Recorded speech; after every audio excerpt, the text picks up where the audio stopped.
Everything we thought we knew about Gen V might be about to change forever. Episode 7 isn't just another step toward the finale, it could be the moment that flips the entire story upside down. From the truth behind Vought's experiments to Marie's mysterious powers evolving in ways no one expected.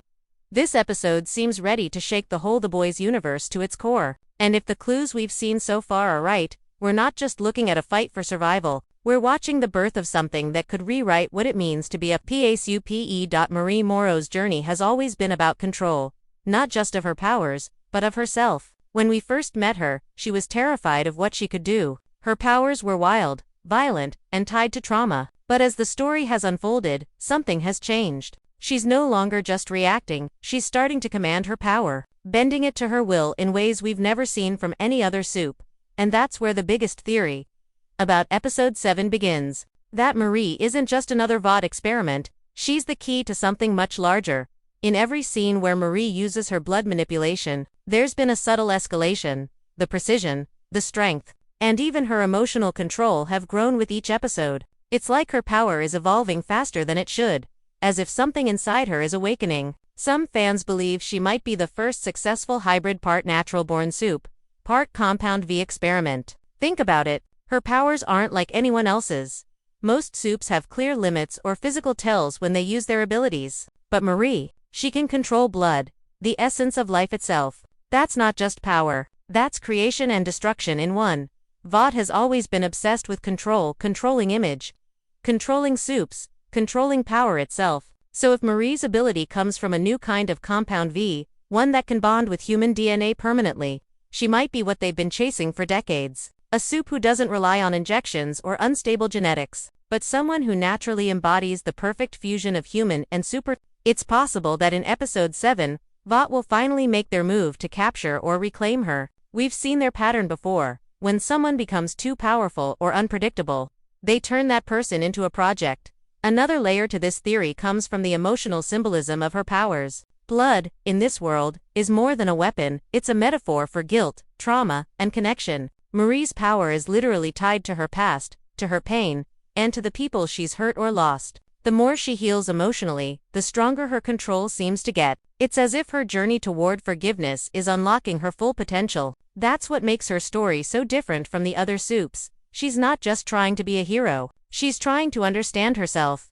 Now, imagine Episode 7 pushing that idea to the limit. Maybe Vought reveals the truth that Marie's powers weren't an accident at all. Maybe she's the result of a secret program meant to create a new generation of soups who can self-sustain their abilities without injections. Or maybe she was the experiment that went right, the one they lost control of. That would explain why she was placed in Godolkin in the first place, under observation, disguised as an opportunity. If that's true, Episode 7 could be the breaking point where Marie learns the truth that her existence was engineered, that even her trauma might have been manipulated to trigger her abilities. And knowing Marie, she won't take that quietly. We might finally see her step into her full power, not out of fear, but out of rage and purpose. The moment she realizes she's not a mistake, she's a weapon that refuses to be used. And if that happens, it could set up a showdown unlike anything we've seen in the Boys universe, not just a fight between soups, but between creation and control. Marie, the living symbol of freedom,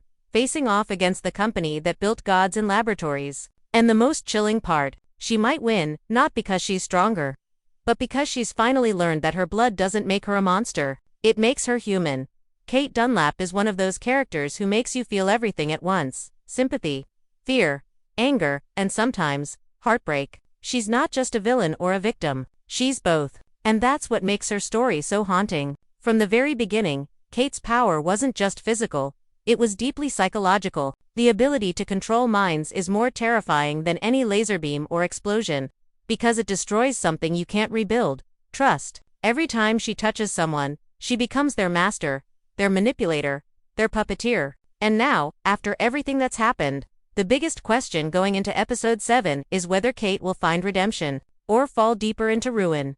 Cate's character arc so far has been one long descent into guilt. Her betrayal of her friends wasn't just a twist, it was a complete breakdown of identity. She believed she was helping them, protecting them from pain, even when she was taking away their freedom. That's what makes her power so tragic.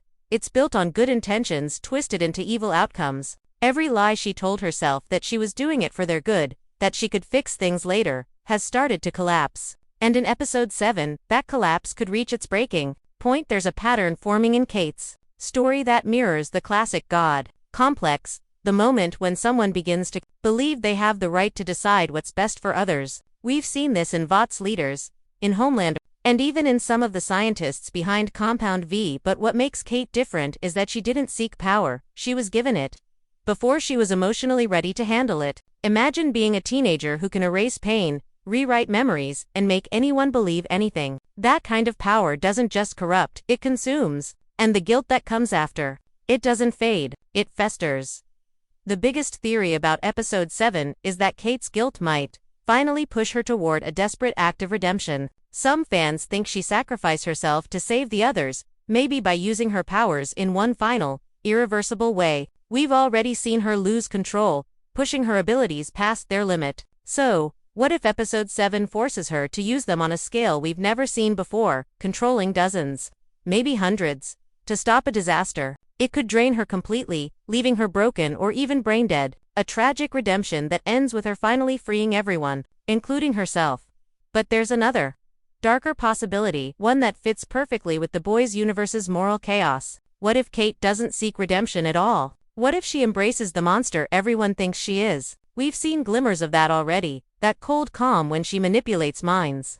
That eerie confidence when she knows someone can't resist her command. If episode 7 pushes her to the edge, she might finally stop feeling sorry. She might decide that control is the only way to protect the world, that freedom leads to pain, and obedience is mercy. That kind of twisted logic is exactly how tyrants are born.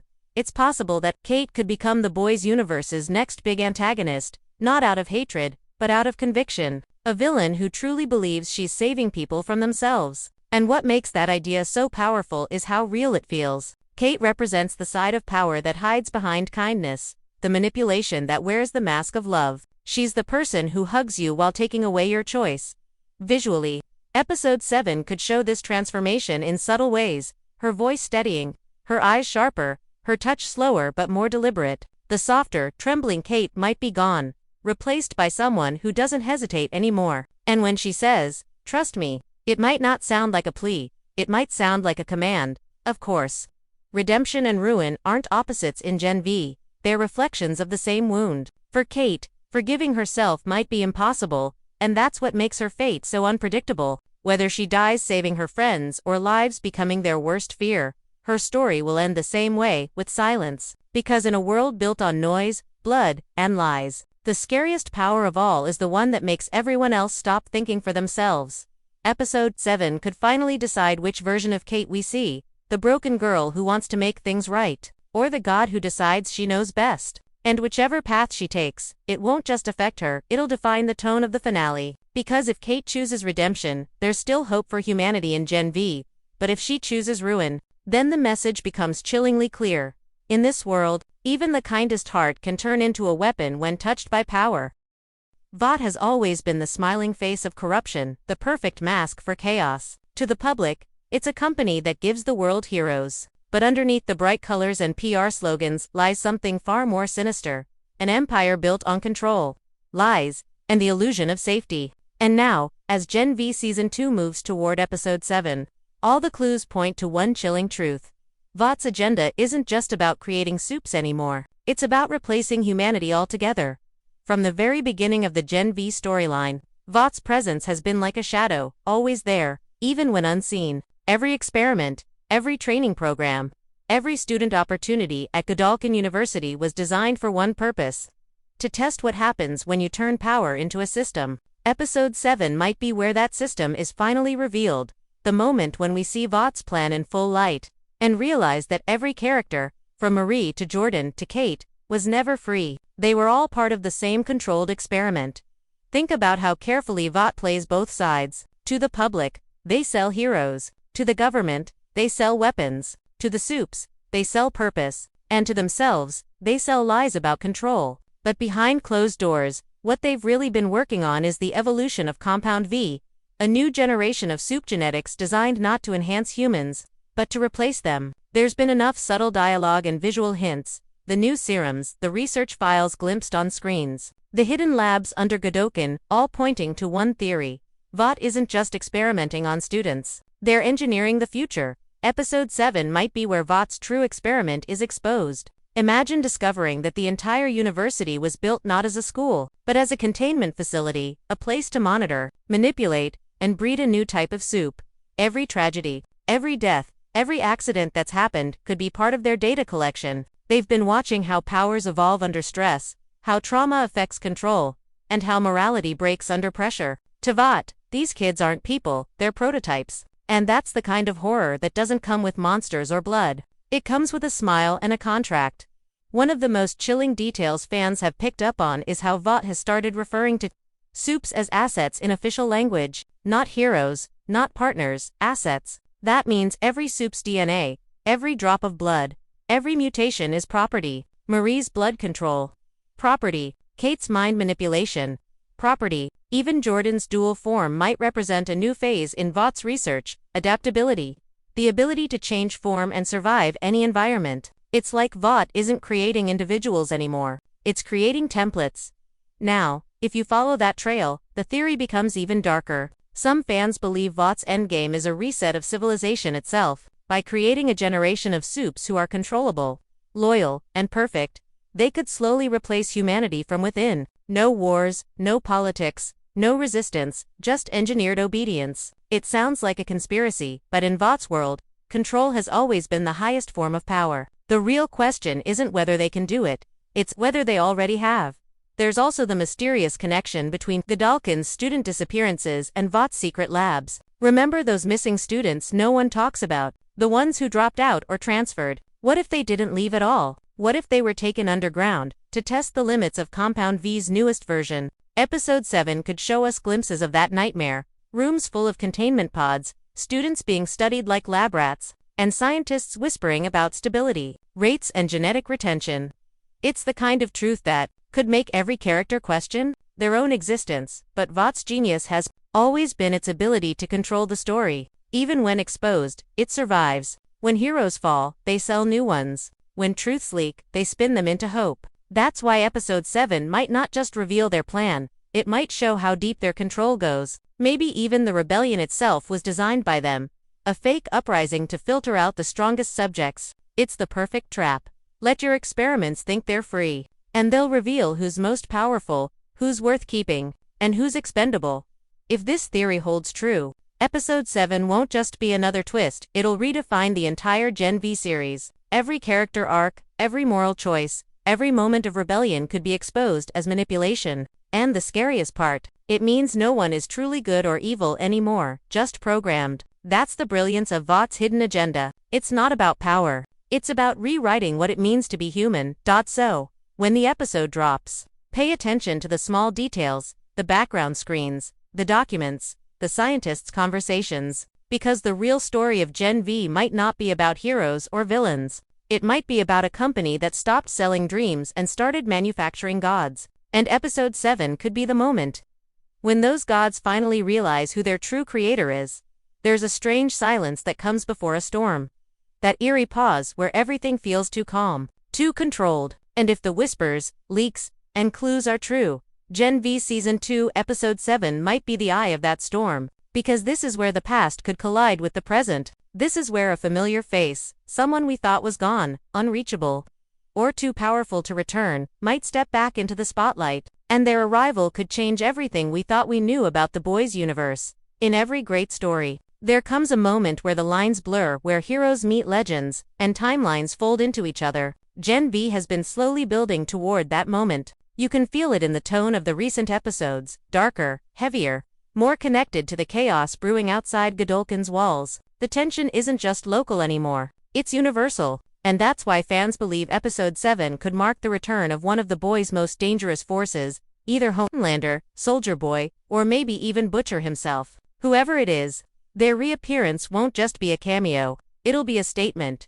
Let's start with the most obvious candidate, Homelander. His shadow has been looming over Gen V since Episode 1. His influence on the world of soups is like gravity, invisible but inescapable. Every student at Godolkin grew up watching him, idolizing him, or fearing him. He's not just a hero, he's a religion. And if Episode 7 brings him back, it wouldn't be for fan service, it would be for control. Imagine Homelander arriving at Godolkin, not as a savior, but as a symbol of obedience. Vought could send him to restore order after the chaos of the previous episodes. His presence alone would silence rebellion. One glare from him could undo every spark of freedom Marie and her friends have been fighting for, but there's a darker possibility.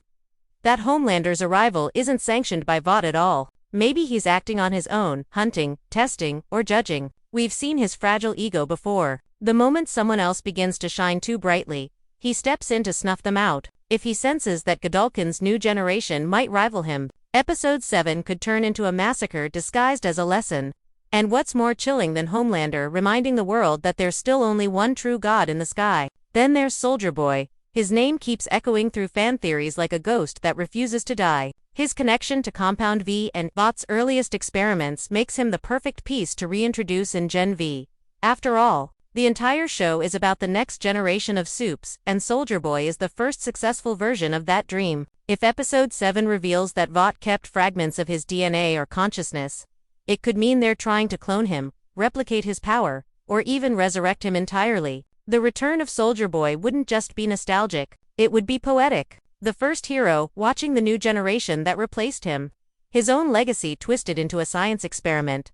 But let's not forget the wildcard, Billy Butcher. He's the antithesis of everything Vought stands for. A man who's seen too much and lost too much to ever stop fighting. While his presence in Gen V hasn't been confirmed, the narrative connection is too strong to ignore. If he were to appear in Episode 7, it could be through a hidden subplot, maybe an infiltration, a hidden alliance, or a secret message to Marie and her group. Butcher doesn't walk into a story without purpose. If he shows up, it means the war between humans and soups is about to escalate. He represents the final reminder that Vought's creations aren't just dangerous, they're unnatural, and his involvement could pull Gen V straight into the center of the boys' larger conflict. Now imagine how all of this ties together. Episode 7 could be the crossroads where Vought's grand experiment, the students' rebellion, and the legends of the boys converge. Picture it, the alarms blaring, students in panic, security teams locking down Godolkin, and then, a familiar voice. Maybe it's Homelander landing in the courtyard with that cold smirk. Maybe it's Soldier Boy stepping out of a cryo chamber. Or maybe it's Butcher in the shadows, whispering into Marie's ear, "You've got no idea what you're really part of." Each possible return tells a different story. If it's Homelander, it's about fear, the god returning to remind his children who rules them. If it's Soldier Boy, it's about legacy, the past, refusing to die. If it's Butcher, it's about revolution, humanity's last stand against creation itself. But no matter who it is, Episode 7 would mark the moment when Gen V stops being